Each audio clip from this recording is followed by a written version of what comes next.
How's it going, guys? It's Jake with Grizzly Tactical. So today we're going to be doing a field strip on the Smith and Wesson M&P Shield without pulling the trigger. So what we're going to want to do here is take the magazine out, lock the slide back, make sure there's nothing in the chamber, and get a pick of some sort and find the sear deactivation lever.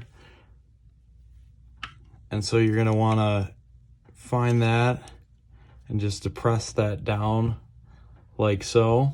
Then you're going to take your takedown lever, push that down, and then once you unlock your slide, it should come out like so.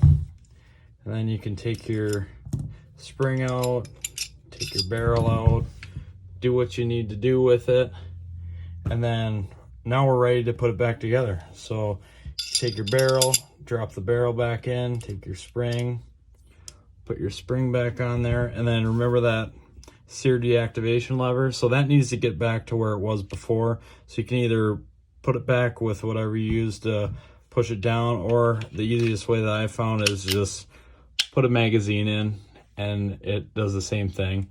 And so take the magazine back out. You just want to make sure you line up the slide,